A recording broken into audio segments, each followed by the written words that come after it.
Hello everyone, నమస్తే. Welcome back to my channel ఇష్మను wonders. ఈరోజు మన ఛానల్లో దివాళీ స్పెషల్ స్వీట్ లడ్డు ఎలా ప్రిపేర్ చేసుకోవాలో చూద్దామండి.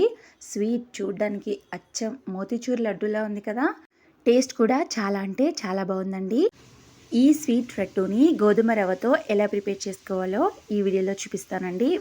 దానికంటే ముందు నా ఛానల్ ఎవరైనా ఫస్ట్ టైం చూస్తున్నట్లయితే please subscribe to my channel. ముందుగా స్టవ్ వెలిగించి ప్యాన్ పెట్టుకుని అందులో 3 టేబుల్ స్పూన్ వరకు గీని యాడ్ చేసుకోవాలండి. నెయ్యి బాగా మెల్ట్ అయిన తర్వాత అందులో 1 కప్పు వరకు మన గోధుమ రవ్వని యాడ్ చేసుకోవాలి. గోధుమ రవ్వ లైట్ బ్రౌన్ కలర్ వచ్చేంత వరకు ఫ్రై చేసుకోవాలండి. మనం వేసిన గీ అబ్జర్వ్ చేసుకుని ఫ్రై అయితే సరిపోతుంది, ఎక్కువ ఫ్రై అవ్వాల్సిన అవసరం లేదు. చూడండి, ఈ విధంగా మనకి మంచిగా ఫ్రై అయితే సరిపోతుందండి. ఇప్పుడు పక్కకు తీసేసుకుందాం. ఇప్పుడు అదే ప్యాన్లో 1 కప్పు గోధుమ రవ్వకి 3 కప్పుల వరకు వాటర్ని యాడ్ చేసుకోవాలండి.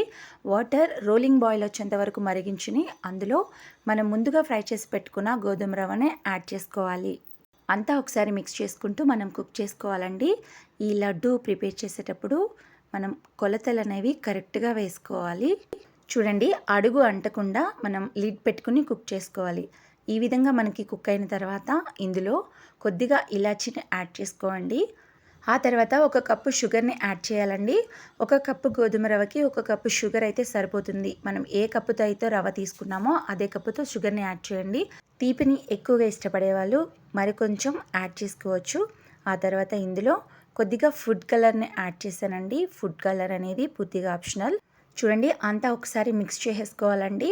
మనం లో టు మీడియం ఫ్లేమ్లో పెట్టుకుంటూ కుక్ చేసుకోవాలి. గీని కొంచెం కొంచెంగా యాడ్ చేసుకుంటూ ఉండాలండి. ఎంత గీ వేస్తే అంత టేస్టీగా ఉంటుంది స్వీట్స్ అనేవి. చూడండి, అంతా మంచిగా కుక్ అయిపోయింది కదా. ఇప్పుడు ఇందులో బాదం పలుకుల్ని యాడ్ చేసుకోవాలండి. బాదం పలుకుల ప్లేస్లో మీరు మెలన్ సీడ్స్ కూడా యాడ్ చేసుకోవచ్చు. చూడండి, కన్సిస్టెన్సీ అనేది ఈ విధంగా దగ్గర పడేంత వరకు మనం కుక్ చేసుకోవాలండి. కింద అడుగు అంటకుండా మనం కుక్ చేసుకోవాలి. ఈ విధంగా కుక్ అయిపోయిన తర్వాత ఇందులో లాస్ట్గా 1 టేబుల్ స్పూన్ గీ యాడ్ చేసుకుని కొద్దిగా చల్లారనివ్వాలండి. పూర్తిగా చల్లారకుండా గోరువెచ్చగా ఉండే వరకు చల్లార్చుకోవాలండి. ఈ విధంగా మంచిగా అయిన తర్వాత మనకి ఏ సైజు కావాలో ఆ సైజు కొంచెం కొంచెంగా తీసుకుని ఈ విధంగా లడ్డూల్ని ప్రిపేర్ చేసుకోవాలి. చూడండి, టేస్ట్ అయితే చాలా అంటే చాలా బాగుందండి. ఈ దివాళీకి మీరు ఇంట్లో ప్రిపేర్ చేసి అందరినీ సర్ప్రైజ్ చేయండి. నా వీడియో ఎవరైనా ఫస్ట్ టైం చూస్తున్నట్లయితే ప్లీజ్ దయచేసి లైక్ చేయండి, సపోర్ట్ చేయండి and subscribe to my channel. ఇలా ఈ విధంగా మనం లడ్డూలన్నీ కూడా ప్రిపేర్ చేసేసుకుని ఒక బౌల్లో సర్వ్ చేసేసుకుందాం. ఎంతో టేస్టీ అయిన గోధుమ రవ్వ స్వీట్ లడ్డు రెడీ అయిపోయిందండి. చాలా అంటే చాలా టేస్టీగా ఉంది. మీరు కూడా మీ ఇంట్లో ట్రై చేసి మీ సలహాలు సూచనలు నాకు కమెంట్ సెక్షన్లో షేర్ చేయండి. నా వీడియో మీకు నచ్చినట్లయితే ప్లీజ్ దయచేసి లైక్ చేయండి. అదేవిధంగా మీ ఫ్రెండ్స్కి షేర్ చేయండి. మరిన్ని టేస్టీ రెసిపీస్ కోసం నా ఛానల్ని సబ్స్క్రైబ్ చేయండి. Thank you so much. Thanks for watching my video.